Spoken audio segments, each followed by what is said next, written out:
gracias por estar presentes y a los que están en forma virtual. Hay bastantes presentes, la verdad. Este curso ha sido de gran convocatoria. Estos cursos, bueno, son ya un clásico de la Sociedad de Psiquiatría, la Sociedad de Psiquiatría Biológica. Este es el primero de este año. Y bueno, van a tratar de desarrollar el tema de trastorno de personalidad. Eh, Tenemos que hacer dos agradecimientos cortos. Uno es al Laboratorio Celsius, que nos ha permitido, nos ha apoyado en esta actividad.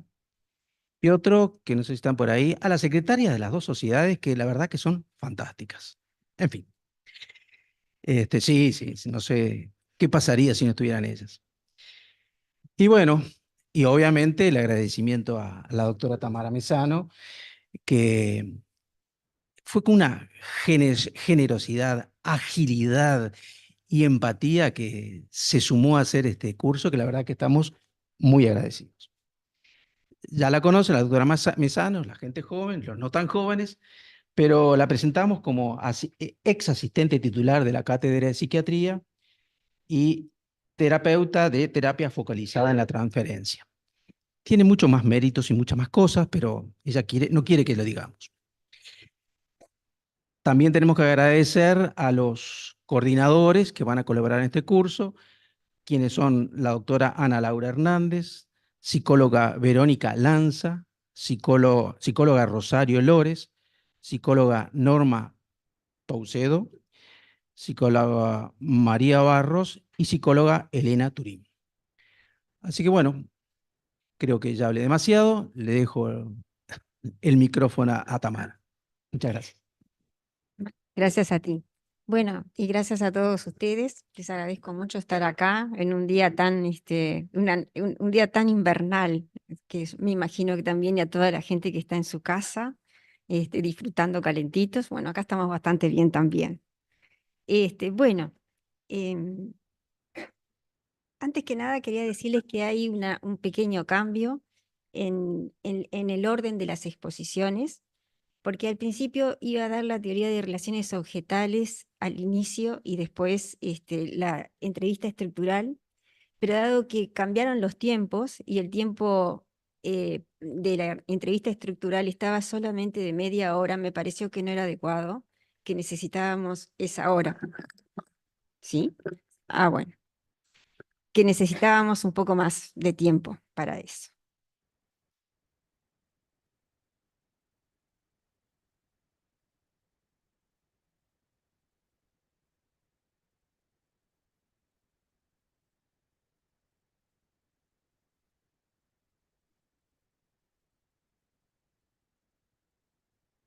Lo estoy haciendo bien. Bueno, este, em, por qué la entrevista estructural? Bueno, a ver, antes que nada, ahí está. Podemos hacer definiciones de personalidad, de temperamento, de carácter, que ustedes ya lo conocen, ¿verdad? Pero sobre todo, lo que vamos a ver ahora, lo primero y lo principal, sí, sí. Ah. Lo primero y principal es que el concepto integrado y coherente de sí mismo y de las otras personas significativas es lo que refleja la identidad. Y la patología de la personalidad no se comprende si no se comprenden los conceptos de identidad, de patología de la identidad, de relaciones objetales, de patología de las relaciones objetales, de sistemas de defensas, de la patología de los sistemas de defensas y los distintos tipos de mecanismos de defensa. Y si no se entiende bien y se aprecia bien el juicio de realidad, sobre todo en los aspectos más sutiles, ¿no?, de alteración del juicio de realidad, que precisamente es debido a la presencia de mecanismos basados en la decisión.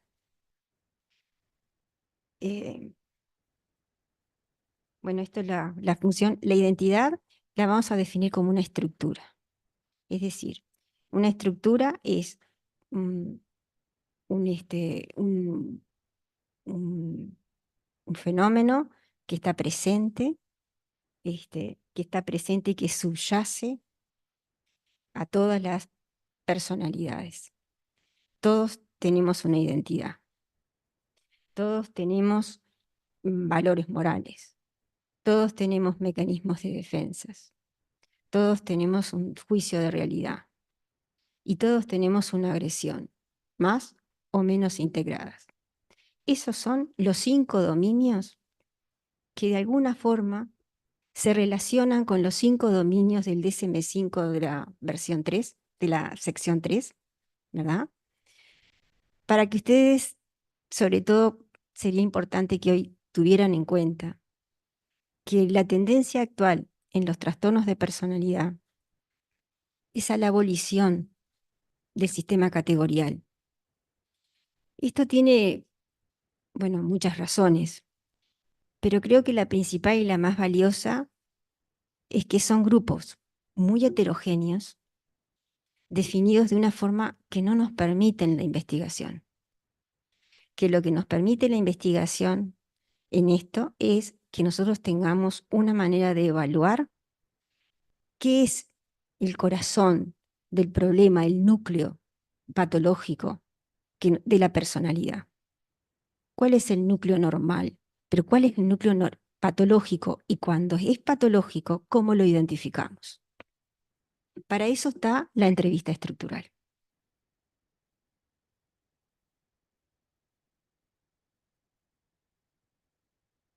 Ahora, ¿cómo es la personalidad normal? Es medio rápido esto que les voy a decir, pero es simplemente porque es como un vicio entre la gente que estudiamos trastornos de personalidad, que para tener idea clara siempre tenemos que retrotraernos a una idea de normalidad. Yo sé que puede ser conflictivo, pero es necesario para nosotros cuando estamos frente a personas que están a veces sutilmente distorsionados su juicio de realidad y sus relaciones interpersonales, o cuando están fuertemente, recordar que es normal, y sobre todo cuando estamos enfrente a todos ellos, porque además muchos tienen, cuanto más primitivos, a veces tienen mecanismos defensivos, como se llaman ahora, que podamos saber la identificación proyectiva, que son inductores en los terapeutas, en el psiquiatra, en lo que ve definitiva, ¿no? Como de sentimientos y de características que de alguna manera son muy difíciles, nos mueven mucho los afectos y las emociones, todos tenemos afectos y emociones un poco primitivas, ¿no? Más moduladas por el tiempo y moduladas en definitiva por la experiencia de vida, pero que de alguna manera son muy fuertes y que nos están en la base de las contractuaciones. Y están en la base de las contractuaciones y en lo que nosotros tenemos que ver, que es la iatrogenia, ¿no? Nuestra propia iatrogenia. Entonces, las características de una organización normal, rápidamente, es primero que es una persona que viene con un amplio espectro de vivencias afectivas. No viene solo con uno y cargado, ¿verdad? Un amplio espectro, muestra un amplio espectro. Tiene capacidad para manejar afectos complejos, los tiene modulados, no pierde el control de impulsos. Esa identidad en este paciente va a ser coherente, es la que le va a permitir a cualquier persona, a un individuo, experimentar afectos complejos dentro de una base sólida, consistente, de experiencias internalizadas que le ayudan a comprender, a asimilar estos afectos, contenerlos y metabolizarlos con la ayuda del lenguaje.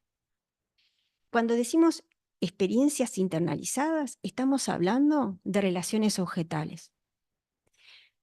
En la teoría de relaciones objetales, que vamos a ver después, les plantea que es una visión psicoanalítica dinámica, de psiquiatría dinámica, que en realidad nosotros estamos como conformados, nuestro aparato psíquico, por una serie de vivencias, que son muchas, variadísimas, desde el comienzo de la vida, donde la imagen de uno y la imagen del otro siempre están unidas por un afecto.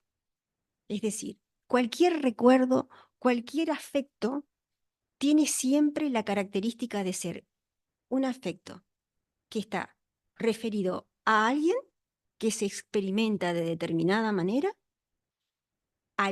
y me hace experimentar a mí de determinada manera, y un afecto. Por lo tanto, lo que emerge en cualquier entrevista clínica y lo que siempre hay que tener en cuenta es cómo vamos a identificar los afectos en un paciente. Que en psiquiatría, a diferencia, por ejemplo, de si lo vemos en psicoterapia, tenemos una ventaja, porque el paciente viene en agudo, y en agudo es mucho más fácil. Es decir, cuál es la relación de objeto, qué es lo que de alguna manera está sucediendo ahí en el paciente, aquí y ahora, entre él y yo. ¿No? Van a ver después ejemplos clínicos de esto y cómo manejarlos. La tercera característica es la presencia de un sistema de valores integrados, ¿no? Que están las raíces evolutivas hundidas en los valores y prohibiciones parentales, que la característica de esto es que cuando vamos a encontrar a un sujeto cuyos valores morales los vamos a ver como maduros, son valores interiorizados, que no son rígidos, las prohibiciones parentales de la infancia no quedan como esas huellas, ¿no? Que de alguna manera infantiles en la personalidad de uno, y que de alguna manera es un super yo o es una conciencia moral individualizada, es decir, cada uno tiene también sus propias maneras de entender los valores, ¿verdad?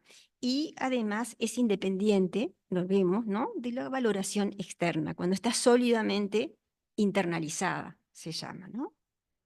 Y se va a reflejar, obviamente, en el sentido de la responsabilidad, en la capacidad para evaluar con autocrítica realista, ¿no?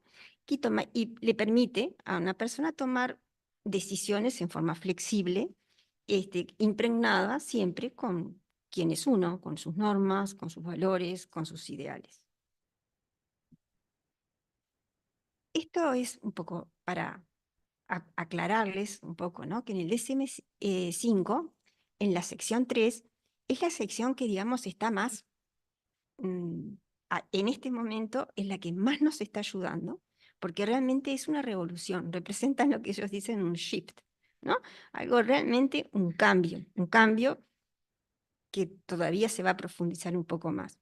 Ellos lo que hacen es, determinan como patológicos 5 dominios de efectividad negativa, de desapego, antagonismo, desinhibición y psicoticismo, que después vamos a ver cómo coinciden con los que desarrolla Otto Kemper, ¿no?, cuando habla de agresión, identidad, defensas, y cuando habla de valores morales, ¿verdad?, y de relaciones objetales. Bueno, son inflexibles, ustedes se acuerdan de esto de memoria, ¿no? Y ustedes saben que el DSM-5 ahora solo recoge estas 6 categorías. Les aviso que probablemente también se borren, en lo que dijeron ahora en el último congreso. Y lo que tiene de bueno, y lo que es para nosotros muy importante, es que establecen niveles de funcionamiento, es decir, empiezan a establecer una relación entre la descripción que nosotros vemos de los pacientes y qué nosotros vemos y qué hacemos con los pacientes y qué cosas subyacen en los pacientes y qué realmente de esa sistematización categórica nos permite a nosotros diseñar una estrategia, ver un pronóstico, ¿verdad? Probablemente casi nada, pero esto sí, ¿verdad? Esto es un paso muy importante. Y es un paso muy importante también para la teoría de las relaciones objetales. ¿Por qué? Porque de alguna forma es un reconocimiento de la Sociedad de Psiquiatría Norteamericana de que no se puede analizar la personalidad y sus trastornos si no se analiza el funcionamiento del self, del uno mismo, y el funcionamiento interpersonal. Ellos después tienen a la identidad la diferencia como la experiencia de uno mismo, como único, con límites claros entre el yo y los demás, estabilidad de la autoestima, exactitud de la autoevaluación, capacidad para elaborar una amplia gama de experiencias normales, como el funcionamiento del self, la identidad, self-identidad normal, ¿verdad? Que es esa experimentación que uno tiene, una experiencia de alguna manera de sentir como un continuo en su vida, ¿no? Yo vengo acá, era chiquita y vivía a 2 cuadras, y yo sigo siendo la misma, de alguna forma, ¿no? Hay una continuidad en mi experiencia de mí misma y hoy estando acá con ustedes. La siento, ¿no? Y ustedes también. Y la autodirección. Esto es muy importante porque nuestros pacientes, ustedes van a ver que es muy importante evaluar con ellos el trabajo, valorar las relaciones interpersonales, sus decisiones de vida, las decisiones claves de vida. Es decir, ¿qué voy a hacer? ¿De qué voy a vivir? ¿Quién quiero ser? ¿Cuáles son mis valores? ¿Qué pareja quiero tener? ¿Quiero o no tener familia? ¿Quiero ser hombre? ¿Quiero ser mujer? Bueno, esto es de alguna forma una autodirección, ¿verdad? Que es importante en la identidad. Y después también del funcionamiento interpersonal, ellos lo que hacen es valorar, como siempre, el grado de empatía y la profundidad de la relación y la capacidad para la intimidad, ¿verdad? Eso es algo importante que lo vamos a ver en casos clínicos y en casos eh, en viñetas clínicas directamente. Entonces, todo esto para decirles que, en definitiva, lo que importa, ¿no?, es que nosotros estamos frente a personalidades que pueden tener muchos síntomas, que pueden tener muchos rasgos, ¿verdad? Pero que nosotros sabemos que hay un núcleo, un core, un corazón de la patología que nosotros tenemos que definir. Esa definición y esa organización es la que vamos a exponer en la entrevista estructural, que está diseñada para eso, para que nosotros podamos exponer esta organización. Entonces, Otto Kemper clasificó, bueno, primero que nada, la organización borderline de personalidad, la discrimina de la organización neurótica y de la organización normal, ¿verdad? Entonces, los tres dominios más importantes para él son la identidad, los mecanismos de defensas y la prueba de realidad. En la organización borderline existe un problema que se llama el síndrome de difusión de identidad, en la cual la persona no tiene un sentido claro y coherente de sí misma, ¿verdad?, ni de los otros. No es constante, tiene sus metas poco llevadas adelante en la misma dirección, ¿verdad? No hay una identidad consolidada. La difusión de identidad es la expresión de la presencia de mecanismos defensivos basados en la escisión, porque es discontinua, porque las vivencias que tiene la identidad de alguna manera están atravesadas por estas escisiones entre lo blanco y lo negro, entre lo que es bueno y lo que es malo, lo que me resulta a mí agradable de mí mismo y lo que quiero rechazar. Entonces lo que quiero rechazar nunca está en contacto con lo que es agradable. Entonces, por lo tanto, estas dos cosas tienen que estar siempre fuertemente separadas y si tengo una en la conciencia, la otra nunca puede estar presente, ¿verdad? Entonces no es posible nunca la integración, el contacto entre entre estos dos mundos de uno, ¿verdad? Y las defensas, bueno, la organización neurótica no, tiene una identidad integrada. Lo que la distingue a la organización neurótica es que tiene, por supuesto, como toda organización normal, investimentos significativos en el ámbito del trabajo, de las relaciones interpersonales, en el tiempo libre. Todas las defensas están basadas alrededor de la represión y de defensas sanas, pero eso sí, como hay mucha represión, la personalidad es un poco rígida. Después vamos a ir viendo en qué campos de repente hay un fallo, hay una falta de flexibilidad en la persona que de alguna forma también le provoca sufrimiento. Y además tiene un juicio de realidad intacto, ¿verdad? El juicio y la prueba de realidad en la organización borderline de personalidad está alterado, sutilmente, pero está alterado. Es fácil verlo en un paciente narcisista por la presencia del self grandioso patológico, ¿verdad? Es decir, hay una falta de autocrítica clara, ¿verdad? Y a su vez la devaluación expresa del otro también es una falta de juicio de realidad, está alterado, ni que hablar de un paciente paranoico, ¿verdad? O de un paciente que es gravemente antisocial, ¿verdad? Bueno, en eso es más que nada. Entonces, de la organización normal, lo que nosotros sabemos cuando una persona es normal y bueno es cuando viene de alguna forma y vemos en ella la presencia de supresión, no hay tanta, la represión está presente, pero es una represión que no hace síntoma de alguna manera, ¿no? Y además tiene el juicio de realidad completamente adecuado. Entonces, Otto Kemper dice que la gravedad de una personalidad se va a reflejar siempre en si existe o no difusión de identidad, el predominio de las defensas y la intensidad de la agresión. En ese caso, tiene como una base muy kleiniana, se llama, ¿no? Melanie Klein era una psicoanalista de hace muchísimos años, pero que había desarrollado toda una teoría psicopatológica en la cual el predominio de la agresión, y es lo que rescata Kemper, el predominio de la agresión en la personalidad es lo que hace difícil la integración de estos aspectos buenos. ¿Por qué? Porque de alguna forma, como predomina la agresión, el sujeto de alguna manera amuralla lo bueno, lo deja totalmente de lado de lo malo, ¿verdad? Entonces, los afectos se vuelven rígidos, todo o nada, intensos, muy malos o muy buenos, ¿verdad? Entonces, la intensidad de la agresión tiene valor psicopatológico. ¿Por qué? Porque es la intensidad de la agresión la que no permite esa integración, ¿verdad?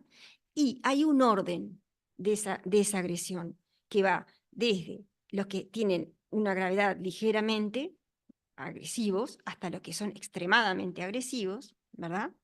Y entonces en este caso, el nivel de organización los podemos ver de esta manera. Él a grandes rasgos, Kemper dice que un paciente con trastorno obsesivo compulsivo, depresivo, masoquista o histérico es un paciente que tiene una organización, llamémosla neurótica. También ahora se le llama de alto funcionamiento o más de alto funcionamiento. Bueno, ahí están las nomenclaturas. Y después está la organización borderline de personalidad. Todas las personas que tengan generalmente, ¿no? Un trastorno evitativo de personalidad, aquellas que se llaman sadomasoquistas, que no están en el DSM-5, las personalidades dependientes, la personalidad histriónica infantil, o la personalidad narcisista, normalmente se mueven dentro de un nivel de organización borderline. Eso es lo que subyace a todas estas personalidades, ¿no? Es lo que de alguna manera además les va a dar un núcleo común, un núcleo psicopatológico común que nos permite entender profundamente el mundo interno del paciente. Y al mismo tiempo hay otras personalidades como el esquizotípico, el antisocial, el paciente narcisista maligno, el hipomaníaco, límite, paranoide, esquizoide, hipocondríaco, que vendrían a ser trastornos de personalidad que funcionan realmente a niveles bajos, muy bajos, ¿verdad? Con más agresión, menos integrada en la personalidad. Ustedes van a ver que incluso el narcisismo puede ser un narcisismo ligero, casi neurótico, ¿verdad? Puede estar. Después también podemos encontrar pacientes que son narcisistas border y pacientes como el narcisismo maligno, al cual se unen rasgos paranoides y una agresión egosintónica muy, muy importante, ¿no? Que es una agresión que de alguna manera tiene satisfacción en provocar dolor, en cierta forma, ¿no? De alguna manera estar por encima del otro, ¿no? De alguna manera de aplastar al otro, ese placer lo coloca en el narcisismo maligno. Y después, bueno, esta personalidad hipomaníaca, en realidad ustedes también clínicamente se ha descrito, incluso Milon tiene una histeria hipomaníaca, no sé si se acuerdan, ¿no? Cuando la histeria está entusiasmada y de alguna manera es jubilosa y con elación, ¿verdad? Y bueno, creo que eso más o menos es lo que... entonces, la organización neurótica de la personalidad, como la vamos a ver, porque tiene una identidad integrada, el concepto de sí mismo y del otro, por las operaciones defensivas en torno a la represión, es una estructura estable, el mecanismo de la represión es un mecanismo mucho más eficaz para y generar menos problemas, por ejemplo, que la escisión, ¿no? En el funcionamiento de la persona. Generalmente son personas obviamente realistas y bueno, ya estas personalidades son las que lo ocupan. Y la organización límite En ellas nos vamos a dar cuenta cuando estamos enfrente a un paciente que viene con emociones primitivas, intensas, no vinculadas internamente entre sí. Fíjese un paciente en la emergencia enojado, ¿no? Porque no lo quieren atender. ¿Y quiénes son? ¿Por qué no lo quieren atender? ¿Y qué es el último? ¿Y por qué siempre? ¿Y por qué pasó primero uno? ¿Y por qué el otro no? ¿Y, no? Te imagínense alguien con esas vivencias. Son vivencias intensas, primitivas. Cuando decimos primitivas, ¿sabe lo que queremos decir? Que son vivencias que vienen, que tienen señales, que están señalizadas de experiencias muy tempranas, que no han podido integrarse, de experiencias a veces del bebé, del niño de 2 años o de 3 años, que no han podido ser integradas bien porque no pudo hacerse, lo vemos después por qué, si hubo trauma, si hubo simplemente, o si simplemente tocó que en determinado momento el chiquilín viviera a su madre de una manera muy intensamente negativa, y una madre, por otro lado, que ha criado a todos los hijos perfectamente bien y con él todo bien, tiene a este hijo que tuvo la desgracia de que la huella anémica de esa relación objetal vivida quedó como muy, muy metida en su personalidad y fue difícil de integrarla, difícil de modularla. Entonces, ¿por qué es importante esto? Porque cuando nosotros estamos frente a un paciente borderline, cualquier cosa que nos diga de su pasado, además de saber cómo son sus relaciones objetales, no las tenemos que creer mucho, porque están bajo el vidrio, están bajo los lentes de estas vivencias tan profundas que distorsionan mucho la imagen de los seres más próximos y la de él mismo, ¿no? Bueno, la base psicopatológica, entonces, del síndrome de difusión de identidad es lo que corresponde, lo que vamos a ver en estos pacientes, y traduce el hecho de que son personas que tienen vivencias irreflexivas, caóticas, contradictorias, de sí mismo y de los otros, la incapacidad de integrar o incluso de tomar conciencia de estas contradicciones. Porque esto es una de las cosas más notables que uno tiene con un paciente, que es: yo no sé por qué usted está pensando que yo estoy enojado, porque yo en realidad no tengo nada que ser, no tengo nada que hacer, simplemente esto, pero eso no es enojo. Pero es mi forma de ser, ¿no? Entonces pero el paciente muchas veces de estos afectos y que generan conflicto y que generan agresividad en el otro, no es consciente. Y eso es la identificación proyectiva. Sigue sintiendo la bronca, pero no es consciente de que está como con bronca y el otro le está respondiendo como realmente es lo que él le está diciendo, no lo que él cree. ¿Entienden? Entonces, ahí es que empiezan a darse los malos entendidos, ¿no? Y es importante que lo tengamos siempre en cuenta cuando nos enfrentamos a un paciente así, que está con afectos muy intensos, que está casi ahí al borde del acting, ¿verdad? Bueno, entonces, de esta organización, la difusión de identidad, hay, me voy a fijar si es acá, sí, dentro de poquito le vamos a poner 2 videos bien cortitos, uno de 4 minutos y el otro de 7 minutos y algo, de la profesora Eve Caligor, que es una mujer que sabe muchísimo de esto, es realmente una mujer investigadora y de una práctica clínica muy importante, que es la que escribe todos estos libros. Este, y, y Eve Caligor hace 2 entrevistas, una a un paciente con difusión de identidad y otra a una paciente sin difusión de identidad, una paciente neurótica. Y entonces ahí vamos a darnos cuenta cómo, de alguna manera, opera la entrevista estructural, ¿verdad? Cuáles son las preguntas que vamos a hacer para poder exponer en el sujeto esa estructura. Bueno, las defensas de la represión, esto ustedes saben, ¿no? Son fáciles de entender. Bueno, entonces, las defensas primitivas se basan entonces en la escisión radical y definitiva, entonces, de los afectos buenos y malos, de los objetos buenos y malos. Los mecanismos de defensa constituyen un intento de proteger un segmento idealizado del mundo interno del individuo, un amurallamiento de un segmento agresivo de este mismo mundo, ¿verdad? Esta separación que brinda la sensación de un cierto orden, por lo menos no me saquen este orden, ¿no? Esto es bueno, esto es malo, no me saquen de este orden, le da una sensación de cierto control, pero es a expensas de que de deteriorar su calidad de juicio de la realidad y de percibirse a sí mismo, de la autocrítica y y poder ver en forma reflexiva y objetiva al otro, ¿no? Estas defensas primitivas pueden impedir el procesamiento cognitivo. Esto es importante porque muchas veces los afectos son tan intensos, que en la persistencia no le permiten al paciente razonar con uno. Entonces, cuando uno está con un paciente en cualquier situación, con afectos tan intensos, uno lo primero que tiene que hacer es dejar que pase.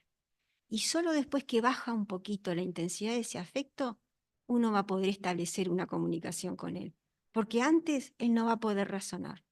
Y es necesario de que él pueda, como de alguna manera, expresar eso. Y la actitud nuestra, en el solo hecho de escuchar, de estar allí, de ver, de observar, va a ser una actitud que ustedes van a ver que tiene como una función de contención del paciente, que es muy importante. Em,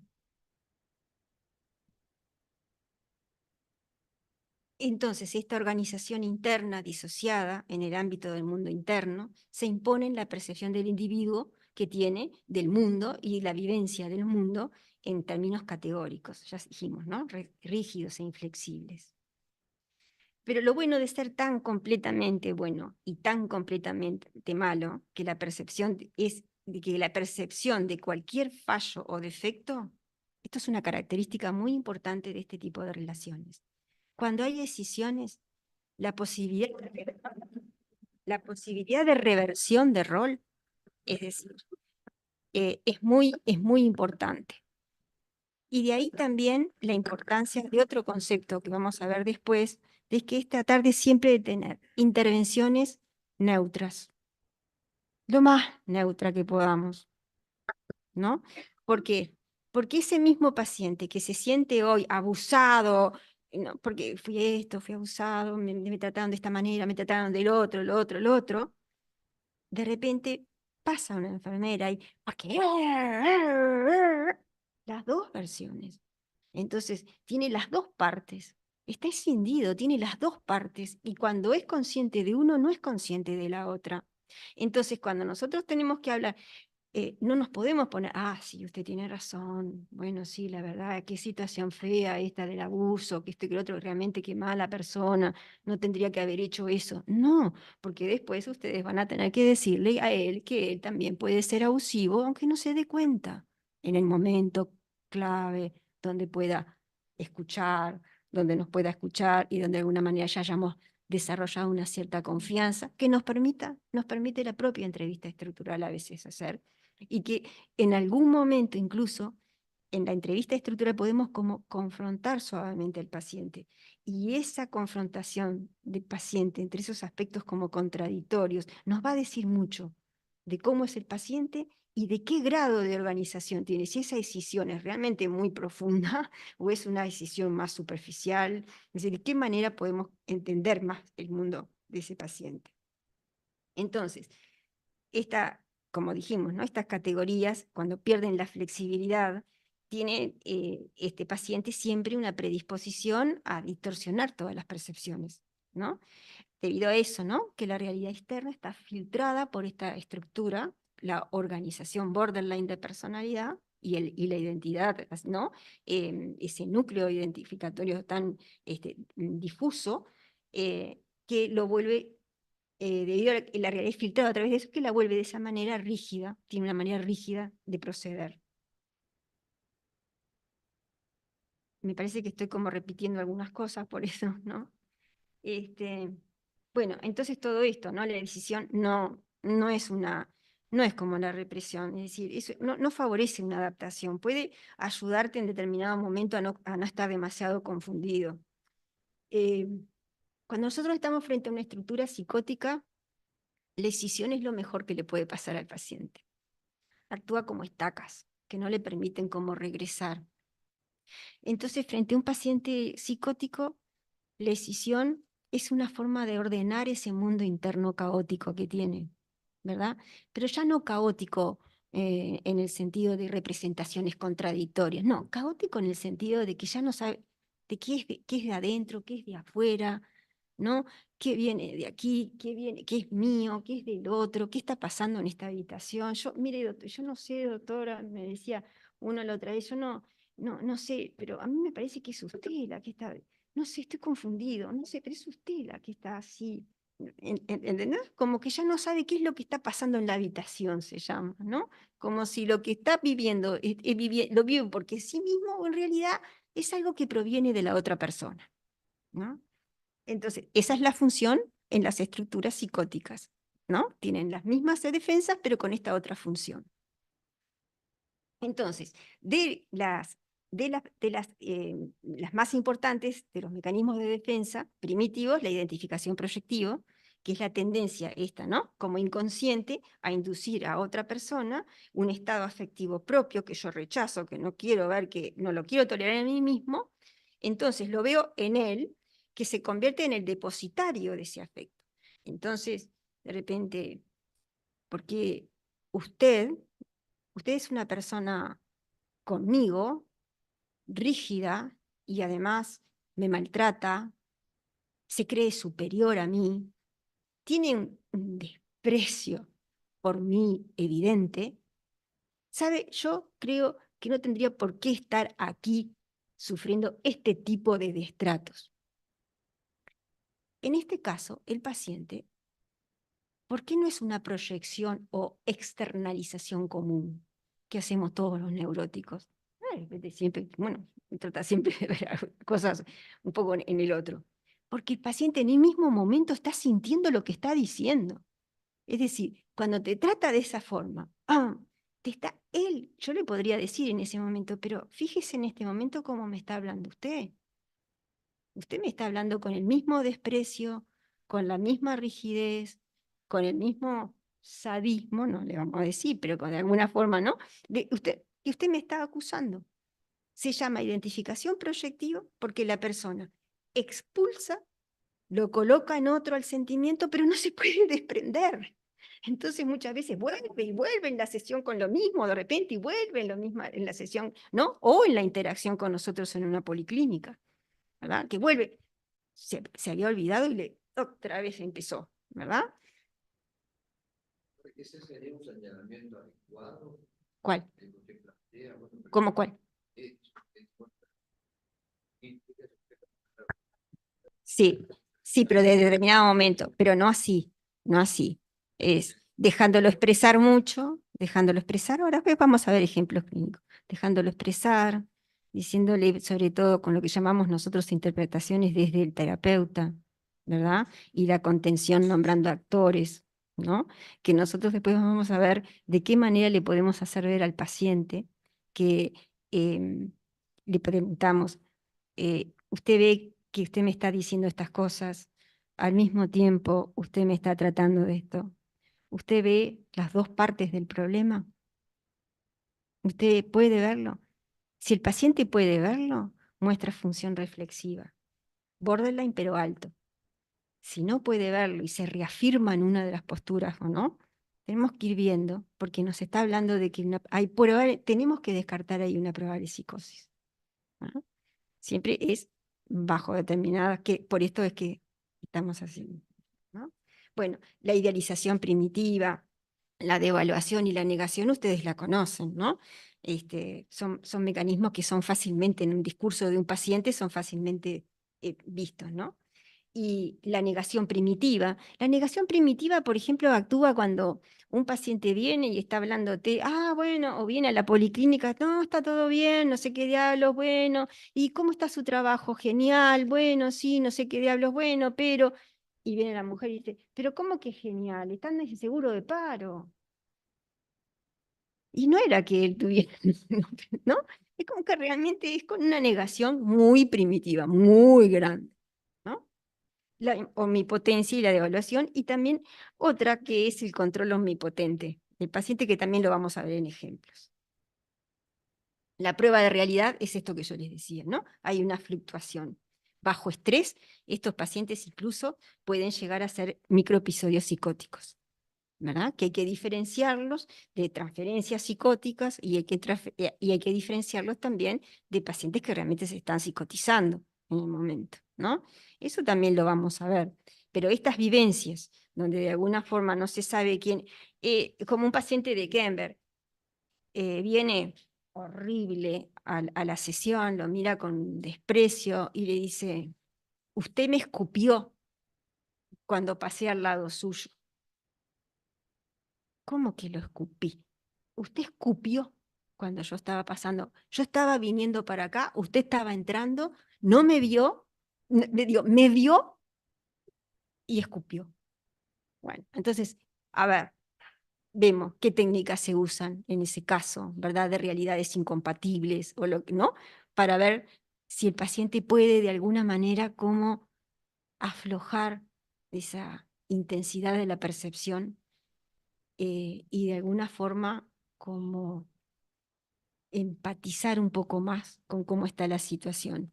Y ahí otra vez definimos, ¿es psicótico o es un trastorno que funciona en forma psicótica o hace un episodio de micropsicótico por transferencia, ¿no?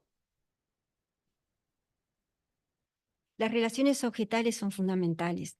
Las relaciones objetales es esto, ¿verdad? Es el conjunto de todas las vivencias que hemos tenido a lo largo de nuestra vida, que han ido modificándose, que han ido modulándose normalmente, que se han ido integrando, ¿verdad? Y de aquellas percepciones, así como de aquellos padres que teníamos rígidos, espantosos, hoy vemos un hombre con características buenas, con ¿no? Una madre con características cariñosas, o con, ¿verdad? Cosas que de repente no lo podíamos ver porque, bueno, porque todavía no estaba integrada en la adolescencia, ¿verdad? En ese momento donde todo aflora de nuevo, no estaban bien integrados esas imágenes. Entonces, las relaciones objetales están perturbadas en estos pacientes por la falta de capacidad del paciente para poder empatizar con el otro, con los demás, y valorarlos maduramente, y son siempre percibidos en forma alternativa, idealizados o persecutorios, ¿no? Idealizados o devaluados. Entonces, eso es lo que hace que el individuo borderline tenga dificultades para crear y mantener relaciones profundas, en particular las relaciones íntimas. Por eso las parejas, una tras otra, ¿no? Abandono, miedo al abandono, rechazo, ¿verdad? Estos son lo que de alguna manera está siempre presente en eso, son imágenes escindidas de él y del objeto amoroso, ¿verdad? Que de alguna manera y están haciendo totalmente inestable la percepción de lo que está ocurriendo en realidad entre los dos. Lo mismo que la patología sexual límite, también adopta la forma de inhibiciones patológicas que pueden hacer de la experiencia de la sexualidad, que se ve sobre todo, por ejemplo, en individuos narcisistas, ¿verdad? O bien de una sexualidad desenfrenada, como puede haber en un border, ¿no?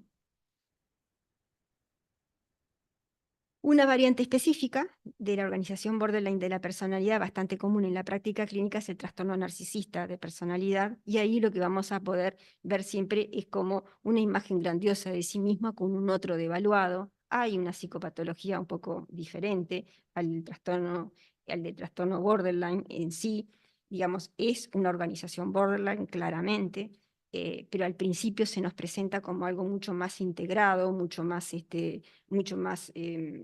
formado, y hay que desarmar mucho ese self grandioso patológico para después ver claramente la organización borderline, ¿no? Cuando decimos que el paciente narcisista de funcionamiento alto, de repente se empieza a borderizar, y eso es una consecuencia positiva de un tratamiento, ¿verdad? Porque empieza a tener al menos relaciones interpersonales donde el otro no es menos que nada, ¿no? De esta manera empieza el otro, podrá estar distorsionado, ¿verdad?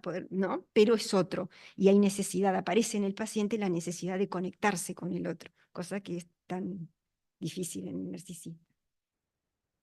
el concepto de difusión de identidad. Entonces esto ya lo hemos visto un poco, ya lo venimos viendo, pero las elecciones, ¿qué es? ¿Cómo podemos nosotros observar en un paciente, en una entrevista? Es, bueno, tiene idea de quién es, qué le interesa, en qué cree, a dónde va, a dónde se dirige, ¿no? Que son elecciones críticas en la vida y que el paciente, las personas tenemos que tenerlos, ¿no?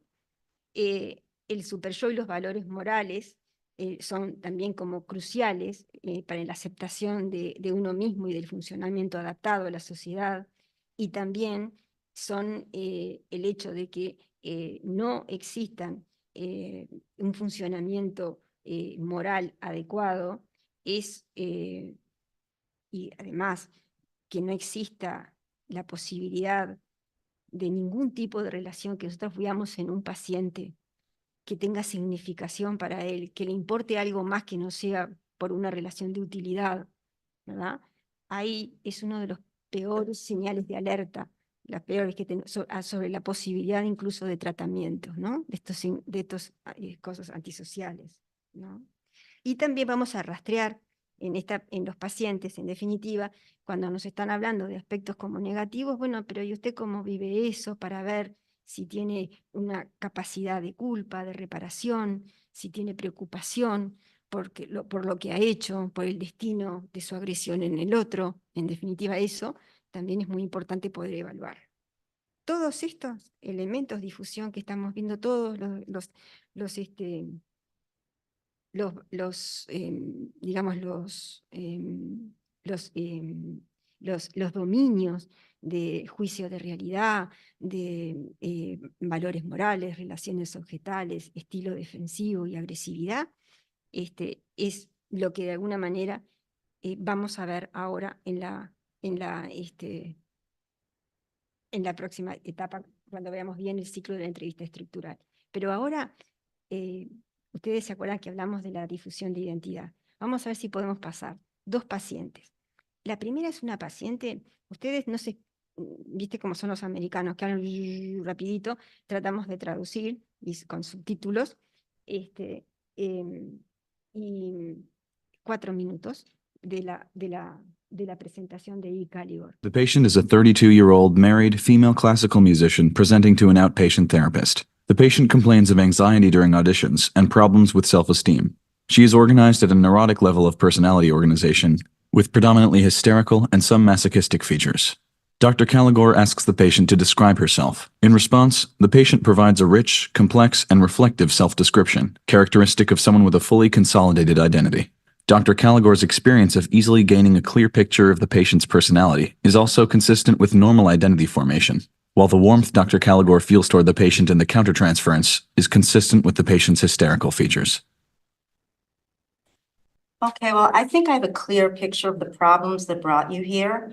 I'd like to shift gears now for a moment to hear more about yourself as a person. Could you describe yourself to me to give me a full live picture of you as a unique individual? Wow, that's a tough question. Well, let's see. I'd say I think of myself as a down-to-earth person. I have good values, caring, conscientious. When I was younger, I was really shy. I would take a back seat to my friends. I always had really outgoing friends, but it's different now, though. I'm not shy any longer, and I feel better about myself. Okay, can you tell me a little bit more so I get a full 3-dimensional picture of you as a person, of your personality? Well, as I said, conscientious, hardworking. My husband says that I don't take care of myself enough, that I'm always doing things for others, accommodating others, but I like that about myself. It makes me feel good. People say I'm a very good friend, loyal. Everyone always comments on that. Dr. Caligor notices a contradiction in the patient's narrative. Dr. Caligor inquires further, in the form of a confrontation. In response, the patient is thoughtful and reflective. She is able to empathize with Dr. Caligor's confusion and explains. Hay una You just contradicción told me entre la that you used formación. to be shy, have problems with self-esteem, and that's better now. But in the beginning of the interview, when I asked you why you were here, you said you wanted help with your self-esteem. Can you put that together for me? Let me explain. You know that I'm a musician, pretty successful, a soloist. I have something of a reputation in musical circles, but it's as if my view of myself can't keep up with my accomplishments, with how others see me. It's like I still tend to see myself as kind of in the background, or when I'm in the limelight or getting positive reviews, that I don't really deserve the attention. It's like I'm not fully worthy of the attention that I'm getting. Someone else deserves it more. Positive reviews make me uncomfortable. But the only time that it feels really good is when I'm playing with a group as part of an ensemble, but never as a soloist. How do you understand that? I really don't. I know it doesn't make sense, but I can't seem to get past this feeling about myself. The patient demonstrates awareness of a discrepancy between how she views herself and how others see her. She recognizes this as a psychological problem that brings her to treatment. Esta es una paciente con una identidad bien integrada, ¿verdad?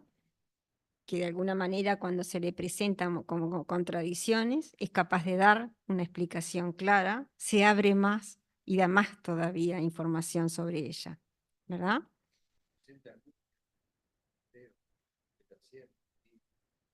Sí, sí, sí, ahí está. Lo que pasa es que la primera descripción, estas preguntas se hacen en la entrevista estructural, en la segunda parte. Ahora vamos a ver, dígame, le decía ella, cómo usted podría describirse para mí en pocas palabras, que yo me pueda hacer una idea de quién es usted como persona, diferente a los demás, ¿no? Esa fue la pregunta. Ahora vamos a ver otro paciente que tiene una difusión de identidad. A 35-year-old man is seen in the emergency room after his girlfriend left him and he found himself with thoughts of wanting to harm himself. The patient's presentation is suggestive of a low borderline level of personality organization, with prominent paranoid and borderline features. The possibility of a psychotic disorder is in the differential diagnosis. Dr. Caligore begins by asking the patient to describe himself. The patient finds the question confusing, and then demonstrates great difficulty pulling together a coherent description of himself. The patient's inability to provide even a rudimentary self-description is a hallmark of severe identity pathology. Consistent with the diagnosis of a severe personality disorder or psychotic illness, Dr. Caligore's careful selection of her words in the initial phases of the interview reflects her awareness in the countertransference of the patient's confusion, paranoia, and potential for impulsive aggression. I believe I have a clear picture of the difficulties that brought you here, the recent breakup, and how you sort of fell apart after that. I'd like to shift gears at this point to learn more about you as a person. Could you describe yourself to me, provide a description that would give me a clear sense of who you are as a person, what kind of person you are? I don't think I understand the question. Okay, well, I'm interested in your personality. What makes you you, different from other people?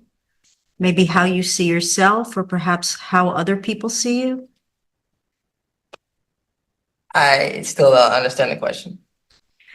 Well, let's say you wanted me to get to know you in a short time, maybe just in a few minutes, or let's say you were writing a paragraph about yourself in the book. What are the words that you would use to describe yourself so that I could get a sense of the kind of person that you are? Do you understand that? Yeah, I think I understand. Well, I first think of myself, I think of being in a relationship, like the relationship I was in with Susan. I can be a very loving person. And I'm prepared to give my full self to someone if I love them. So I asked you to provide a full description of yourself. Are there other things that you would want me to know? I will try to think of something. Well, I love Susan very much, and she left me like very suddenly, and I feel like her brother was the one that told her to leave me. He took her to the shelter, and Maybe I don't know what you're aiming at. I don't know. I'm not quite sure what you want. Okay, so you're very loving, caring, considerate. At the same time, you told me that Susan left you because she was afraid of you. Is that a fair statement? Afraid of me. Maybe because she's so afraid of me loving her so much. Well, but you told me she left you because she was afraid of you. She did. That's true. Yeah, but I don't really know much about that. I don't know. Okay, well, let's go through that because what you told me is that sometimes you would get angry, you would lose your temper, that you could threaten her. That's not true. That's not true. Well, you said that you had pushed her and even knocked her down. I pushed her once, maybe twice, and I didn't mean to do that. That wasn't what I was trying to do. Okay, so how do you put that together? You're frightening Susan, you're pushing her, knocking her down on the one hand, and you're describing yourself as an exclusively caring and loving person on the other hand. Dr. Caligore has offered a confrontation with the objective of evaluating the patient's reality testing. In response to the confrontation, the patient is able to question his description of himself as a purely loving and caring person. The patient makes use of Dr. Caligore's intervention to relinquish blanket denial of his aggression to entertain a more complete perspective. This response on the part of the patient supports the diagnosis of a personality disorder with shaky but intact reality testing. Dr. Caligore tentatively rules out a psychotic illness. You make a point. Sometimes I get very frustrated with people, and if they don't accept the way that I love them, or if they're afraid of the way that I love them, maybe I'm not a very loving person. Obviously I'm not, because I wouldn't be here with you alone. So perhaps there are things about yourself that you're not aware of. Yeah, I mean, people tell me I don't see things all the time. And what kinds of things do people tell you you don't see? My sisters tell me that I don't see, they're like, why don't you go out? Why don't you see people? Why don't you meet people? And things like that. So she tells you that you're kind of solitary, a bit of a loner. Yes. Mm-hmm.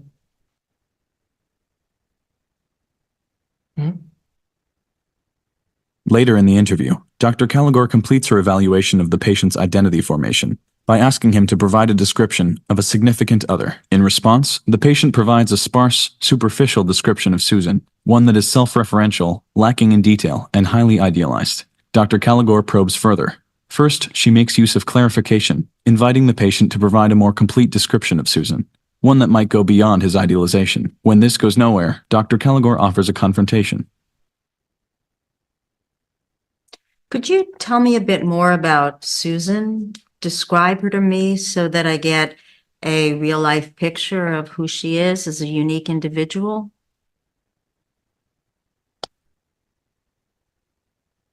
She still is. I was hoping that we can get together. I don't know. She's insecure, like I said. She smiles a lot. She has brown hair. She dresses beautifully, and she's perfect. Now, I asked you to describe her as a full, complete person. Do you think you've given me the information I would need to develop a real sense of who she is? Perhaps not. I don't know. She's very considerate. She's caring. She's perfect. Is there anything about her that's less than perfect? No, she's perfect. She's perfect for me. Well, you told me that she left you after just one argument and that she accused you unfairly. How do you understand that? How do you put that together? Her brother tricked her. Her brother told her that I didn't give her enough space to be herself, and he told her to leave. She would never leave me. Ever. I love her. In response to Dr. Caligore's confrontation, the patient demonstrates some degree of agitation. The confrontation has highlighted the extreme rigidity in the patient's thinking, his low level of self-awareness, and lack of reflectiveness. These observations confirm Dr. Caligore's initial impression that the patient suffers from a severe identity disturbance. Bueno, es bastante clara la diferencia, ¿verdad? Entre estos dos tipos de pacientes y cómo se presenta la difusión de identidad en uno y en otro. Bueno, vamos a...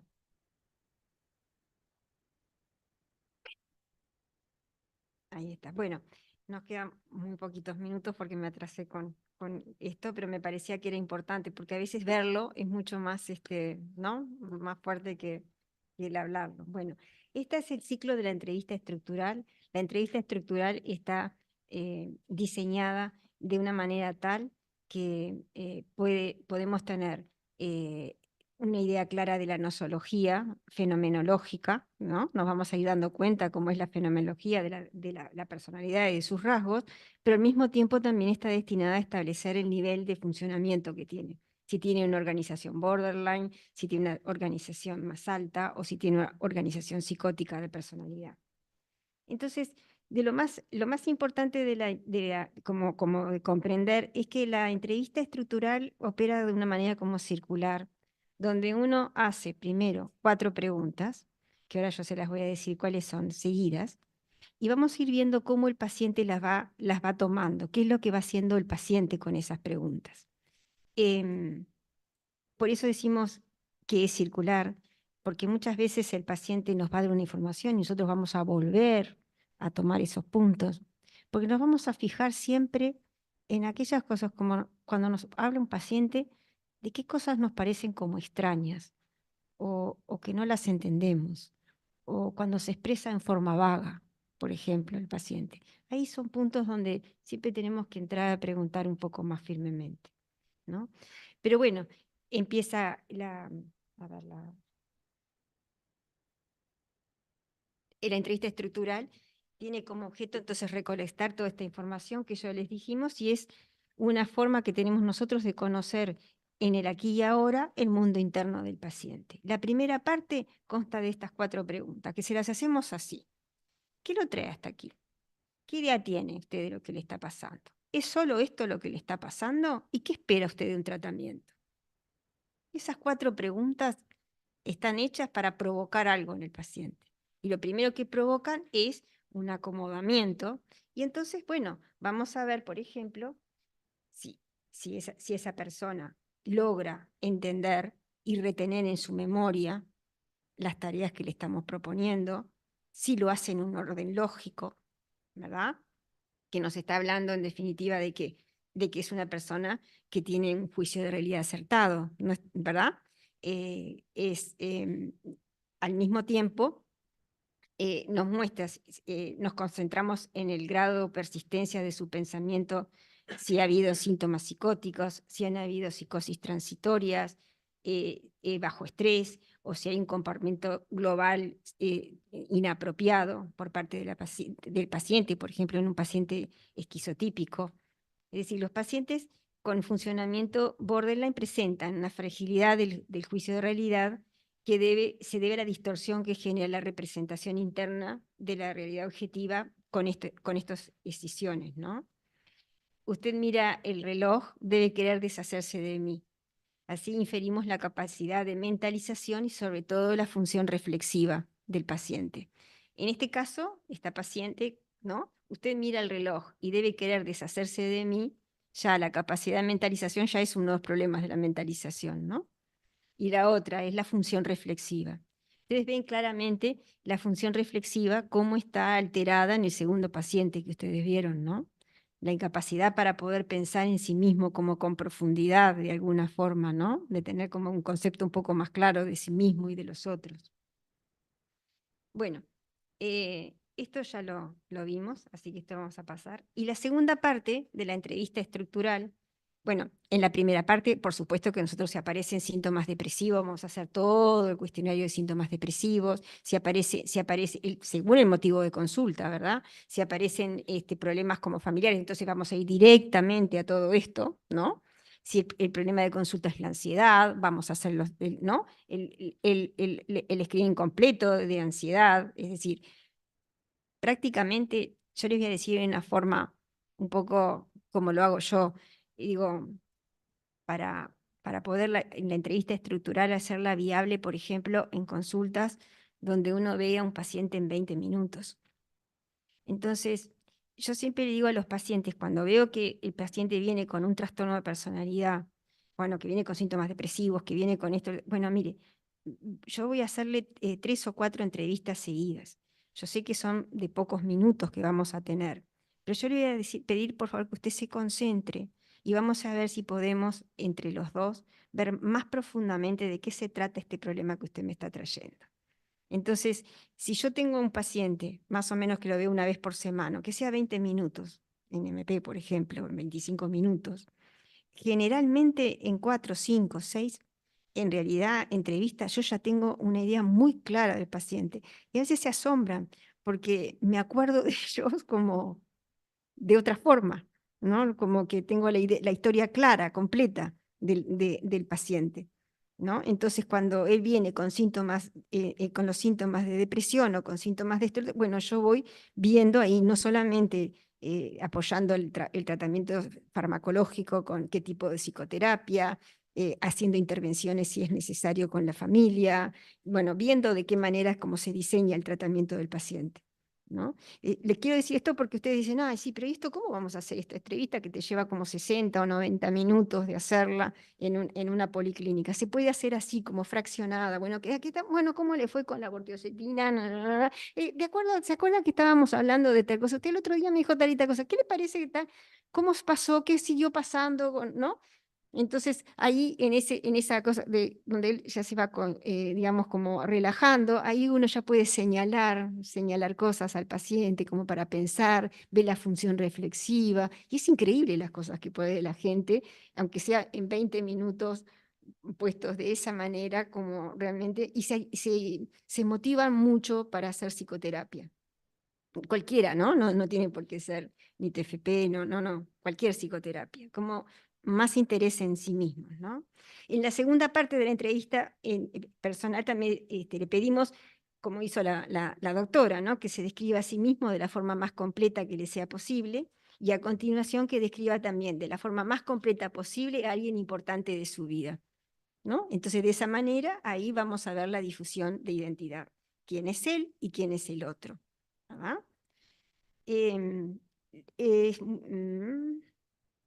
Es una tarea, como ustedes vieron, exigente para el paciente. La primera paciente la reconoce, ¿verdad? Requiere reflexionar y tener conocimiento de uno mismo. La persona con una identidad integrada es capaz de dar una descripción de sí misma rica y compleja, mientras que a la persona que tiene difusión de identidad ofrecerá una descripción limitada, superficial, de sí misma y de los otros. Y en la parte final de la entrevista, lo que incluimos es una exploración del pasado, con cuidado, con relación justamente, en la medida que guarda relación ese pasado, le preguntamos con lo que está pasando ahora. Pero es esencial tener información de la familia y de la historia evolutiva del paciente para tener idea justamente de la interrelación con la realidad externa del paciente, ¿no? Pero es muy importante tener en cuenta esto que yo les decía, ¿no? Que las cosas que él habla nos habla de su mundo interno y no de la realidad real, digamos, ¿no? Está hablando de una vivencia de él, ¿no? En cada una de las secciones de la entrevista nos interesamos no solo por el contenido de las respuestas, sino también por la forma, por el estilo de las respuestas del paciente y la manera en que el paciente se relaciona con nosotros y ante cualquier dificultad en responder que el paciente pueda manifestar, nosotros tenemos que, justamente nos da la posibilidad de ver allí si es una defensa, qué es lo que está de alguna manera afectando la capacidad de uno para no entender, porque de alguna manera son pacientes que muchas veces nos generan como mucha confusión, ¿no? Entonces, vamos a ver qué tratamientos, muy pocas cosas, esto es de lo último que se ha investigado, sobre todo lo que hace Clarkin, que es el jefe de investigación ahí de este grupo, y que lo que realmente determina el pronóstico de los pacientes muchas veces, ¿no? Es, ¿existe o no existe capacidad reflexiva? Especialmente el pensamiento concreto en los casos de psicoterapias dinámicas es un problema, o en la mentalización, al contrario, ¿no? Ayudan mucho estos pacientes, estas terapias. Cuando hay marcada fragilidad del yo, especialmente en sujetos con propensión a la desorganización psicótica o pacientes con experiencias traumáticas desbordantes y muy severas, cuando hay pobre capacidad empática, pacientes con estructura narcisista marcada, con trastorno antisocial y psicopatía, así como pacientes con Asperger o pacientes, del espectro autista, ¿no?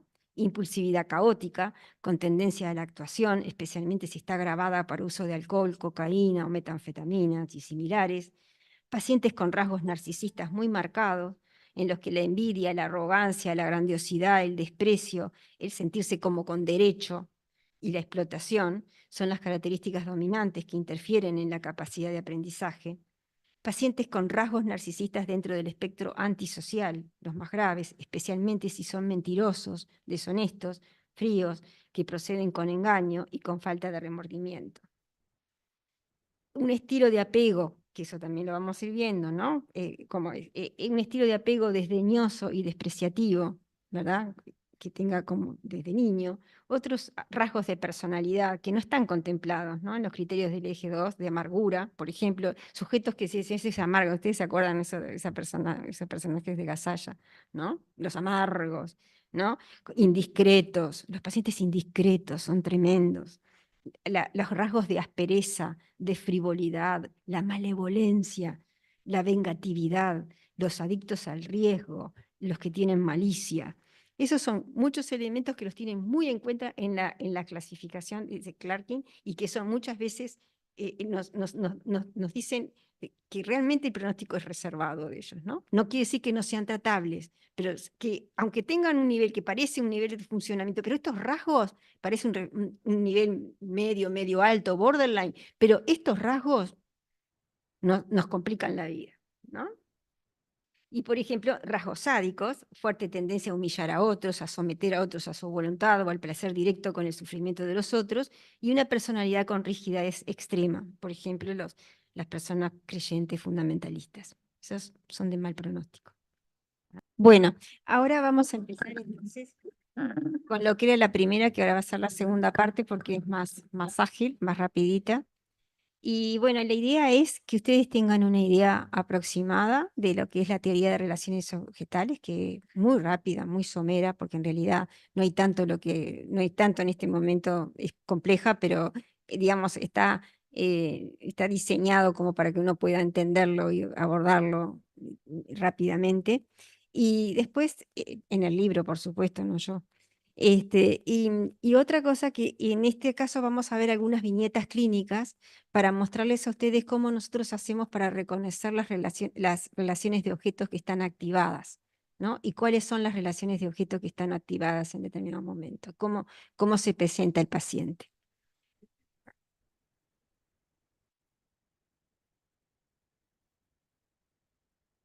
Bueno, una de las premisas fundamentales entonces de la concepción del tratamiento psicodinámico de estos pacientes con trastornos de personalidad es que las conductas que nosotros observamos y las alteraciones subjetivas del paciente constituyen el reflejo de las características patológicas de estas estructuras psicológicas subyacentes que pudimos ver, estos 5 dominios. Una característica central de la estructura de los pacientes con trastornos de personalidad graves es la naturaleza y el grado, obviamente, de integración del sí mismo y de los otros.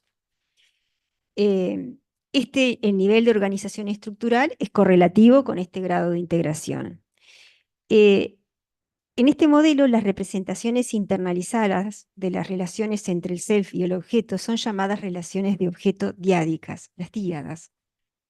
Cada díada está constituida por una particular imagen del self y del otro, a quien llamamos objeto. Ambos están conectados por un afecto libidinal o agresivo, que expresa la experiencia que tiene el self del objeto.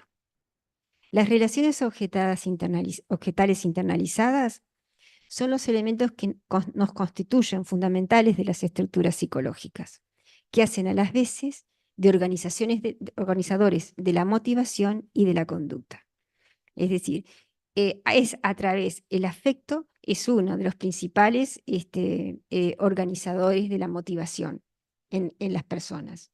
El hecho de que podamos reconocer estos afectos nos va a llevar directamente, en definitiva, a ver qué es lo que está sucediendo entre el sujeto, que está experimentando el sujeto, y cómo está viviendo al objeto.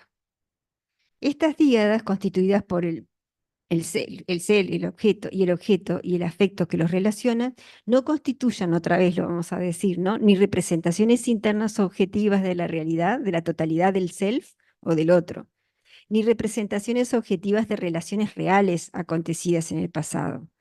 Antes bien, constituyen representaciones del self y del objeto tal y como fueron vividas antes e internalizadas en momentos muy específicos del desarrollo temprano del niño, y tal y como en un segundo momento fueron procesadas, ¿no?, por fuerzas internas, como son los afectos tempranos y las fantasías primarias, y después que fueron modulándose hasta volverse relaciones como más complejas, ¿no?, triádicas ya llamaríamos, ¿verdad? Pero bueno, lo primero es esto, porque lo que nosotros vemos en los pacientes con trastornos de personalidad son sobre todo que su psiquismo está formado por díadas.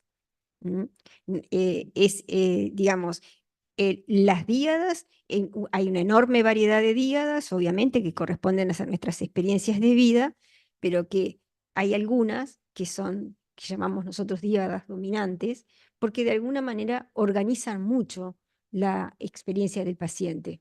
Entonces, vamos a aprender a ver si las podemos objetivar. Entonces, el ejemplo de una díada, por ejemplo, es un self satisfecho, contenido, con el afecto de amor, calidez, con un objetivo nutritivo. O puede haber una experiencia, esto es una experiencia positiva, claramente positiva, ¿verdad? O una experiencia negativa, ¿no? Un ser que se siente abandonado, con un objeto que experimenta como negligente, que está unido al miedo y a la rabia, ¿verdad? En el curso del desarrollo, estas experiencias opuestas de gratificación o de frustración con los otros son internalizadas, y esas díadas subyacen como trazos de memoria. Devienen en los ladrillos que constituyen los edificios de las estructuras psíquicas que influyen en las percepciones individuales del mundo y en particular de las relaciones interpersonales. En el desarrollo psicopatológico normal, estas representaciones del self y de los otros se tornan más diferenciadas y complejas, y tienen una mayor correspondencia con la realidad de los objetos externos, con los otros, que aparecen mucho más integradas y mejor adaptadas a la complejidad de los seres reales. Estas representaciones y sus correspondientes afectos aparecen más maduros e integrados en el sujeto normal, y aumentan la tolerancia a la ambivalencia, a las diferencias y a las contradicciones del self y de los otros. Para Otto Kemper, el grado de diferenciación y de integración de estas representaciones del self, de las díadas que nos componen, determinan el nivel de organización de la personalidad. La organización borderline de personalidad, que es un concepto obviamente mucho más amplio que del DSM-5, aunque contiene el trastorno borderline de personalidad, es una estructura psicológica basada precisamente, es el paciente que viene, está basada su estructura en representaciones simplistas de sí mismo y de los otros. Acuérdense del chico, ¿verdad? Divididas puramente en buenas o malas, que contrastan con las representaciones más complejas e integradas de una personalidad normal con un mejor funcionamiento en el mundo.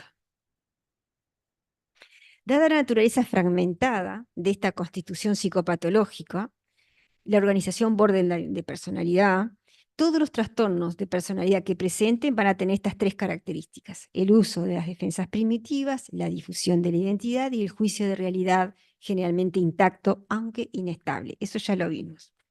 Entonces, esta es la visión dimensional de la organización borderline de personalidad, que incluye las categorías que ya vimos. ¿Se acuerdan en aquella? Ahí está. Para entender ahora cómo la estructura psíquica lleva a los síntomas, tenemos que considerar los mecanismos de defensas presentes. La escisión, la idealización, la devaluación, la negación primitiva, la identificación proyectiva, el control omnipotente.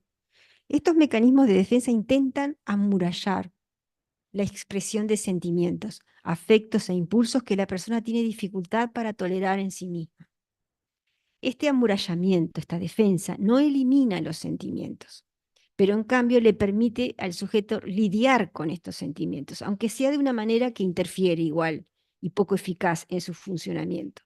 Como estos sentimientos están como apartados, no integrados en la experiencia consciente del self, la persona con el trastorno no puede tomar decisiones conscientes muchas veces sobre ellos en la acción o en la fantasía. Si esta conciencia consciente de los afectos, sin esto, ¿no? El individuo los actúa, el acting out, los pone en la emoción, en la acción, sin ser plenamente conscientes de esto y los proyecta y los ven los otros. Esto es importante porque tiene esa consecuencia de que nosotros tenemos un pacientes que generalmente nos generan sentimientos como muy complicados, generan situaciones complicadas. Y nadie piensa que ellos digamos, puede ser que no sean conscientes en ese momento de la violencia que están expresando. Eso es una cosa que tenemos que tenerla en cuenta, ¿no? Por eso es tan importante esas técnicas que vamos a ver, como realmente de señalar y ¿no? Como junto al paciente para tratar de entender cuál es la experiencia que está teniendo en ese momento con él.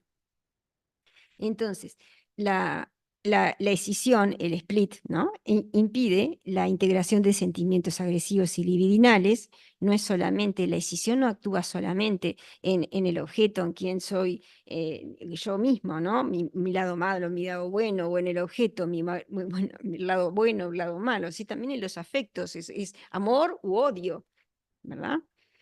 La falta de integración de los sentimientos es lo que explica la inestabilidad de las relaciones interpersonales de la organización borderline, ¿no? Es la presencia de la escisión, ¿no? Y la presencia de esto que nosotros decimos de rotaciones a veces, de roles, ¿verdad? El mundo interno del bebé, esto es una representación, pero bueno, está constituido por muchas díadas, tiene representaciones de ahí de una experiencia, por ejemplo, en la 1, ¿no? De sentirse hambriento y carenciado, entonces siente miedo con un objeto sádico, insensible. Esa es una experiencia que se tiene cuando está hambriento y carenciado un bebé. Y puede quedar como un sello, a pesar de ser una mamá muy cálida en otras cosas, ¿verdad? Puede haber un self. Otra experiencia, son muchas las experiencias que el niño va acumulando y que las va como después integrando y modulando. El self hambriento, carenciado, con un objeto solícito, proveedor y con amor. Bueno, es una experiencia, ¿verdad? Opuesta, ¿verdad? Amorosa. O también puede haber, por ejemplo, como en los pacientes narcisistas, un self poderoso, controlador, con un objeto débil a la manera de un esclavo y la rabia en el medio.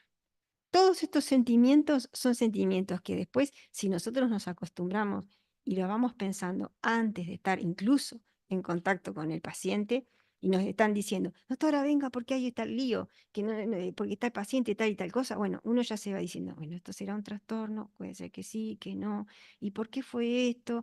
Ah, estaba a punto de darse de alta, no quiere que le den del alta.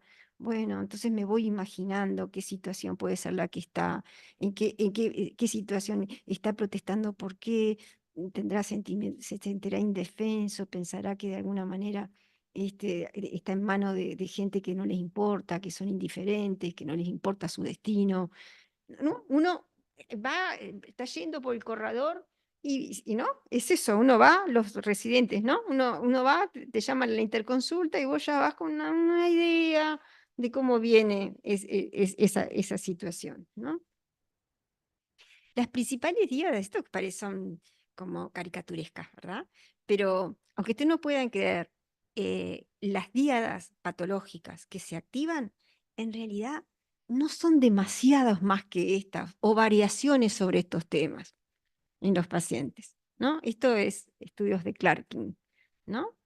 Esto es vivencia de un paciente como niño destructivo y malo, con un progenitor punitivo y sádico, un niño sexualmente excitado, con un progenitor seductor, un niño dependiente y satisfecho, con un sustentador perfecto, ¿verdad? Estas son generalmente las díadas que están como en juego, ¿no?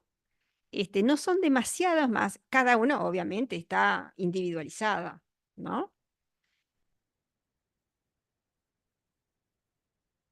Ahora vamos a empezar con las viñetas, ¿está? En esta viñeta tenemos a un paciente con un trastorno paranoide con conductas antisociales que insiste en un contacto telefónico para agendar una hora para evaluación de un posible tratamiento, con que la terapeuta le había prometido en su primer llamado telefónico que iba a tratarlo antes de acordar con él su diagnóstico y de establecer las condiciones para el mismo. Es evidente que el paciente se equivocó, que eso es una idea de él, ¿no? Que antes que uno lo vea, ¿no? Es imposible hacer eso, ¿no? Bueno, cuando el terapeuta le explica que con mucho gusto lo trataría, pero que solo sería posible si previamente tenían la oportunidad de conocerse y de evaluar la posibilidad de tratamiento, el paciente se vuelve rabioso, la acusa de ser deshonesta y que el problema era que quería deshacerse de él y dijo que se estaba cuestionando si iba a poder trabajar con una terapeuta en la cual no podía confiar. Bueno, entonces acá decimos, bueno, la relación de objeto, ¿cómo sería? Un terapeuta indigno de confianza, deshonesto, destratador, un objeto, y un paciente que se siente maltratado, desconfiado, asociados a afectos de suspicacia y rabia. Hay algunas cositas acá que nos dicen, con conductas antisociales. Vean que es lo primero que proyecta él, ¿no? Usted es un deshonesto, ¿no? Esa acusación de usted es un deshonesto. ¿No? Como que hay que digerirla, pero es probable que encontremos rastros de deshonestidad a veces, a veces, no siempre, en las personas. O por ejemplo, ese era de un nivel bajo de funcionamiento, ¿no? Pero una organización de borderline de personalidad con un funcionamiento intermedio. Esta es una paciente media complicada que evitaba todo contacto visual con el terapeuta, que era hombre, ¿no? Esta situación estuvo presente desde la primera consulta y persistió durante muchos meses. Tenía como en su historia que era que cuando era niña la paciente había sido víctima de abuso sexual por parte del abuelo.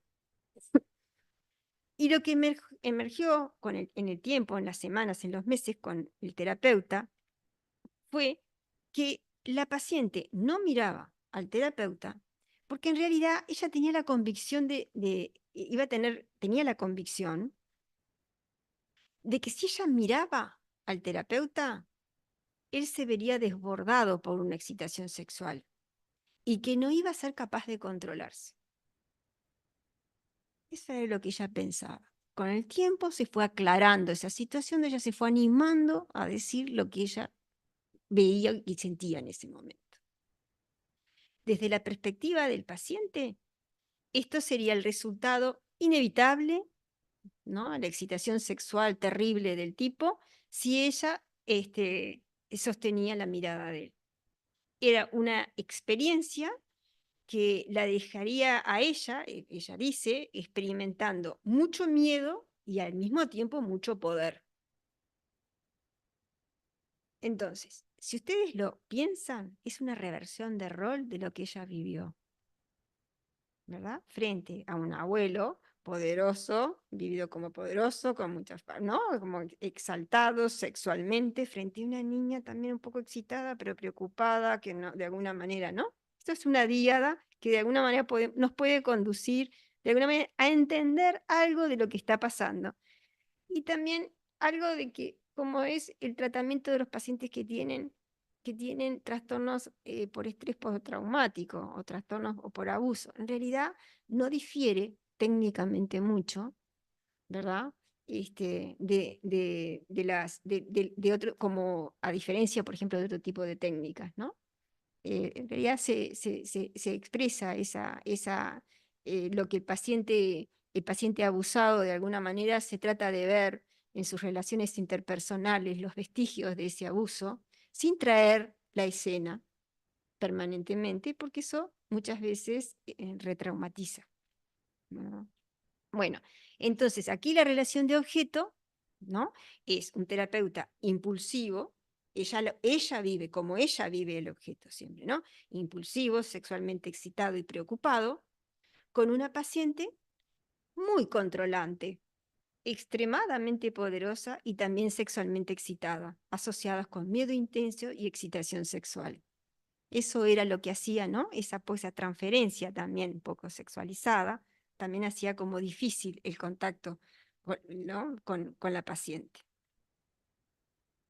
Un paciente con alto funcionamiento, borderline, pero de nivel alto. Era una paciente con un trastorno histriónico que estaba ansiosa, con un terapeuta idealizado, como pasa bien, ¿no? Con ganas de agradar. Las sesiones transcurrían suavemente y el terapeuta creía que construían una sólida alianza de trabajo con la paciente, focalizándose primero en conflictos con el matrimonio, que después reportó que habían mejorado mucho desde que estaba en tratamiento. A los 6 meses, lo que pasa siempre con un paciente que nos idealizan, a los 6 meses, la paciente es así. Ahí viene la debacle. La paciente llamó al terapeuta para cancelar la sesión a último momento porque tenía que llevar a su hijo menor al pediatra. La paciente le pidió para reagendar y el terapeuta le explicó que no tenía horas libres disponibles esa semana. La llamada pasó como común y corriente para el terapeuta. Cuando la paciente llega a la próxima sesión, sin embargo, se muestra fría, hostil, con un cambio dramático en su forma de presentación habitual, ¿no? Lo acusó de no confiar en ella y que había tomado la decisión de castigarla al reagendarla, porque el terapeuta había asumido que la paciente estaba manipulándolo y que había mentido al decir que su hijo estaba enfermo. Y el terapeuta fue tomado total sorpresa, ¿no? Esto es un poco a nivel borderline, pero de funcionamiento alto. Miren cómo se descompensa. Viene una relación idílica que pueden pasarse meses, una cosa muy idílica, y de repente una cosa así hace saltar de alguna manera la relación, ¿no? Activa esa díada de alguna manera, ¿verdad? ¿Cuál va a ser? ¿Cuál díada se activó? Esta, una experiencia donde la persona vivía al otro como punitivo, suspicaz y frío en relación con ella, como dependiente, asociado a sentimientos de rabia. Es simplemente esto la descripción de las relaciones objetales. Esto es lo que tenemos que hacer frente a pacientes que están con nosotros. Lo primero que vamos a intentar hacer es ver, a ver, ¿qué es lo que le está pasando? ¿Cómo se siente él? ¿Quién le está haciendo eso? ¿Qué afecto tienen en medio? ¿Hay reversión de rol en algún momento? No, esas son las cosas que nos pueden pasar frente al paciente. Ahora vamos a ver otra viñeta con un paciente con características narcisistas, que tiene una organización alta. Este paciente pasa muchas sesiones de su terapia hablando sobre los problemas con otras personas que están interfiriendo en su rendimiento laboral, y este hecho había promovido que buscara tratamiento. Es decir, él viene a buscar tratamiento para poder soportar a otros. Hablaba continuamente durante las sesiones. Y esto hacía que el terapeuta tuviera la impresión de que el paciente necesitaba ser escuchado en cada detalle, pero raramente le daba la oportunidad al terapeuta de comentar o interpretar algo. Luego de muchos intentos fallidos, esto es típico de los pacientes narcisistas, típico. Uno está... pero siguen, siguen, porque es su manera de defenderse. Esa forma del control omnipotente es hablar, hablar, hablar y no permitir en ningún momento que el otro pueda intercambiar algo, ¿no? Es mantener su mundo, mantener sus percepciones, ¿verdad? Su ser grandioso, en última instancia, es decir, no darle entrada al otro. El paciente narcisista nunca ve al otro. En el otro siempre ve una proyección de su lado frágil. Él se queda con la parte grandiosa de la historia. Entonces, luego de muchos intentos fallidos, el terapeuta trató finalmente, con más consistencia, de explorar la conducta del paciente en la sesión. Y la terapeuta le dice, le sugiere que su conducta reflejaba como una necesidad aparente de mantenerme fuera de la conversación, le dice ¿no? Cuando el paciente esencialmente ignoró el comentario. Es tan importante la reacción del paciente, entender la reacción, ¿no? Ver qué pasa y cómo es la reacción. La terapeuta le remarcó su dificultad para reconocer las palabras de ella. Otra vez, ¿no? Y cita esto como un ejemplo exacto de lo que ella estaba tratando de entender en él. ¿Por qué no la dejaba? ¿Por qué la mantenía siempre como afuera de todo? Él hablaba, él se entendía, él de alguna manera proponía el problema, él lo solucionaba, él lo criticaba, él decía que no, no. Pero la terapeuta, nada. Y en este punto el paciente se negó a hablar, se enojó, se negó a hablar. Y lo que emergió en eso fue una experiencia en el paciente de la terapeuta como alguien condescendiente que pasaba predicando con el ejemplo, pero que no estaba escuchando y que mostraba una actitud despreciativa hacia la necesidad de hablar que tenía él. Relación de objeto. Un terapeuta grandioso, condescendiente, que no escucha, ¿verdad? Es la visión, la vivencia del paciente, de ese objeto, en relación con un paciente que se siente despreciado e ignorado, asociado a sentimientos de humillación, envidia y rabia. Y esto es una reversión de rol. ¿No? Claramente, él deposita en el otro, en definitiva, ¿no? Cuando es como confrontado, la realidad viene y lo toca, ¿no? Entonces, en ese momento, rápidamente, él pasa a ser el objeto, en definitiva, frágil, ¿no? Se siente humillado, y el otro es el grandioso, el condescendiente, que no, que el sol. Bueno, ahí quise hacerlo esto más rápido para mostrarles cómo a veces, para identificar relaciones objetales. El fin de esto acá era como ir como preparándolo para que mañana podamos nosotros ver algunas viñetas o algunos casos clínicos en los cuales tenemos la necesidad de identificar las relaciones objetales. Ustedes no saben lo difícil que me pareció al principio a mí identificar relaciones objetales. Porque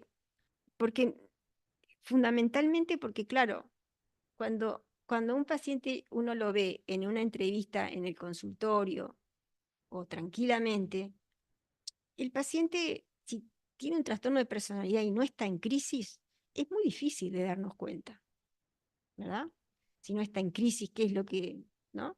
Pero bueno, a partir del momento que uno después empieza como a tolerar la confusión que nos genera y poder como empezar a pensar de alguna forma en qué es lo que está diciendo, qué es lo que está pasando, ¿no? Porque muchas veces pasan muchas cosas. Viene una persona que es un mundo de cosas. Bueno, elegir en determinado momento cuál es la relación de objeto que en ese momento está activa y es la que está, es esa que está concitando más el afecto de la paciente, ¿no? Eso es lo que vamos a ver en la emergencia, o vamos a ver en una policlínica, o vamos a ver en un paciente internado. Bueno, ahora esto era, no sé si ustedes tienen preguntas sobre estos casos, estas viñetas. ¿Les pareció? Sí, claro.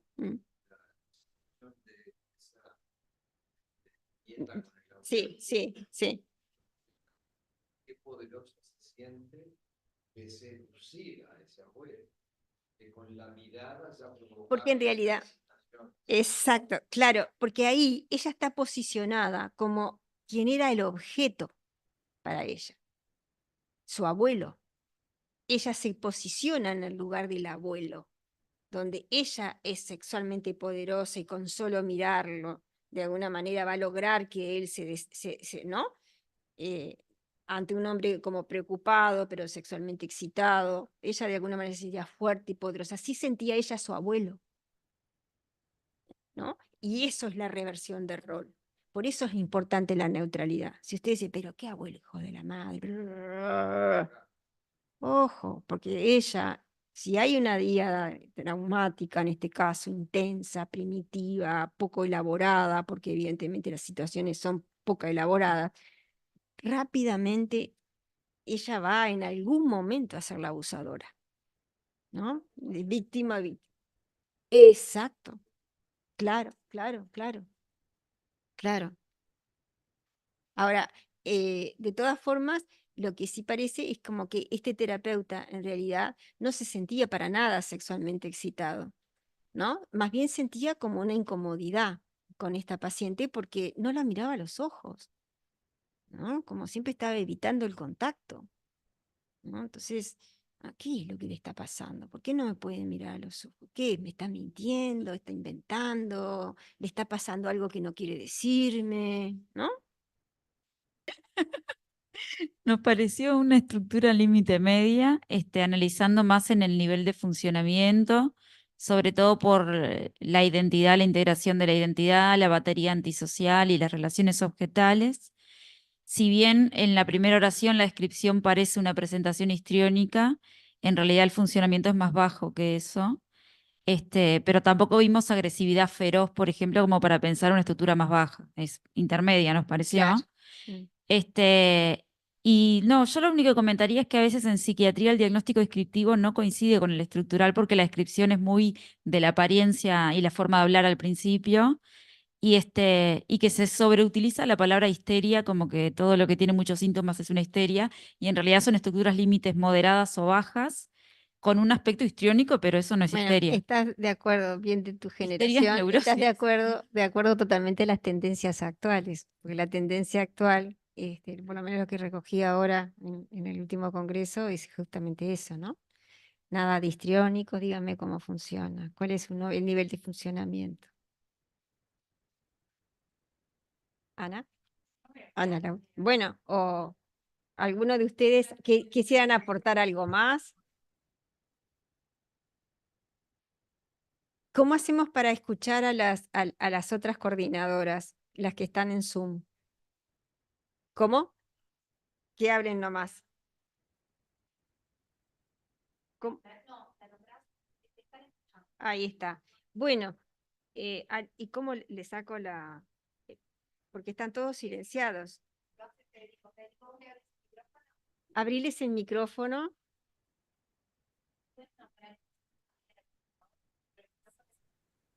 Ahí está. Entonces, Norma, Mari, Mm. Rosario, los grupos de ustedes.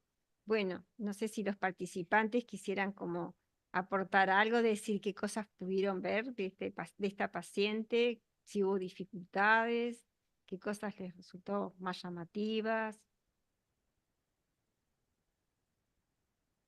Los del grupo de Elena, porque no pasa nada. Elena también, No, para habilitar a los participantes, nada más. ahí está, claro. Sí, yo tengo la tecla apretada, la de espaciar, porque si no, no me deja abrir el micrófono. No sé, así que creo que nadie más, si no hacemos eso, no podemos hablar. No, yo lo tengo. ¿Sí? Sí, no tengo problema. No sé. Bueno, Ahora sí. en el grupo de Elena, ¿quiénes estaban? ¿Qué discutieron en el grupo de Elena? ¿Les llamó la atención? ¿Qué cosas vieron sobre esta paciente, Eloísa?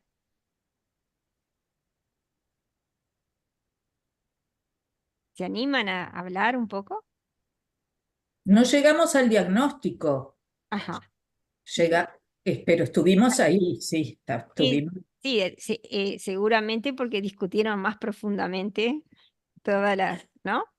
Sí, Examen, ahí está, ¿no? Ahí está, sí. Respecto al diagnóstico que dijeron los compañeros acá, de que se trataría de una estructura de una organización borderline de nivel intermedio, ¿qué piensan? ¿Más o menos coincide con lo que ustedes vieron? Sí, me dice Silvana que sí. Ahí está. Bien. ¿Hubo dificultades para ustedes para reconocer, por ejemplo, los mecanismos de defensa? No, pero te van a pedir un seminario específico de mecanismos de defensa. Ahí está, ahí está. Y a ustedes también les tienen que pedir. Sí, sí, los mecanismos de defensa, quizás mañana vamos a ver algunos más, pero realmente creo que forma parte de la semiología psiquiátrica convencional que no se detiene en esta semiología. Esto es toda una semiología de que nosotros carecemos de formación en esto, ¿no? Y lamentablemente es una población muy frecuente en nuestras clínicas, ¿no? Así que bueno, y Norma, ¿cómo ves, Norma? Nosotros el principal problema que tuvimos fue el tiempo, yo creo, porque Claro, estábamos todos discutiendo queríamos más bastante. tiempo, todos queríamos más Sí. tiempo. No, me parece que nos detuvimos, no sé qué dirán los de participantes, pero me parece que nos detuvimos más que nada en las relaciones objetales Claro, y algunos mecanismos, algunas consecuencias más que nada de los mecanismos basados en la decisión. Esto que ay, tenía que ver con la idealización y cómo rápidamente la idealización deviene en algo persecutorio y cómo se veía eso. Y por último, cuando vinieron a avisarnos que termináramos, estábamos hablando de las cosas deshonestas que también aparecen, ¿no? En ay, el trabajo y con los padres y demás. mm, ahí está. Y Rosario, de tu grupo, ¿hay alguno que quiera hablar? A ver, ¿O hablas tú? ¿Mm? ¿alguien se anima? Mm, ¿Algo en especial que te haya llamado la atención no de sé lo que tú. hayan comentado? El grupo se detuvo en especial en la identidad, identificó sí, la idealización y la escisión y de evaluación como los mecanismos de defensa, sobre todo con relación a las parejas, etcétera, la ansiedad persecutoria. Nos agarraron justo cuando estábamos hablando de la parte de valores morales, que más bien bajos, ¿no? Sin llegar a, a, A carecer. a carecer, pero Mm. sí, roba, dice que no roba, por lo tanto miente, no trabaja, estafa a sus empleadores, o sea, es una organización de valores morales baja. Ahí Eh, está. y déjame ver, bueno, agresiva, obviamente, desde su posición, la forma en que habla con el terapeuta, y cómo de alguna manera se maneja con tratar de dominarlo mediante esas amenazas. No hay una posición como, no, Ahí no está. se definió así, pero de superior inferior, y luego hay una reversión de rol cuando ella es la agredida porque la denuncian, etcétera, ¿no? Exacto. Así que bueno, también, bueno, y el grupo de Y no Mari llegamos al diagnóstico no llegaron tampoco. Mm, a enunciarlo. ahí está. Bien. Yo estuve en el grupo con Rosario porque quedamos juntas en el Quedaron grupo. juntas. ¿Tenés algo más para agregar que te haya llamado la atención o que de los participantes, alguna pregunta, algo que te parezca que sea bueno retomar? No, lo que me pareció interesante era como que había como una necesidad en el grupo de que organizáramos la información para poder ir arribando. No llegamos al diagnóstico, pero y me parecía interesante eso, como yo me parece, que en la medida en que uno empieza como, para algunos, tal vez no para todos, a familiarizarte con esta forma de pensar el paciente, lleva como un tiempo procesar qué aspectos, ¿no? Pensar en qué es lo que vamos a estar identificando para llegar al diagnóstico. Entonces, estuvo bueno, por lo menos a mí me pareció eso de la dinámica del grupo. Mm.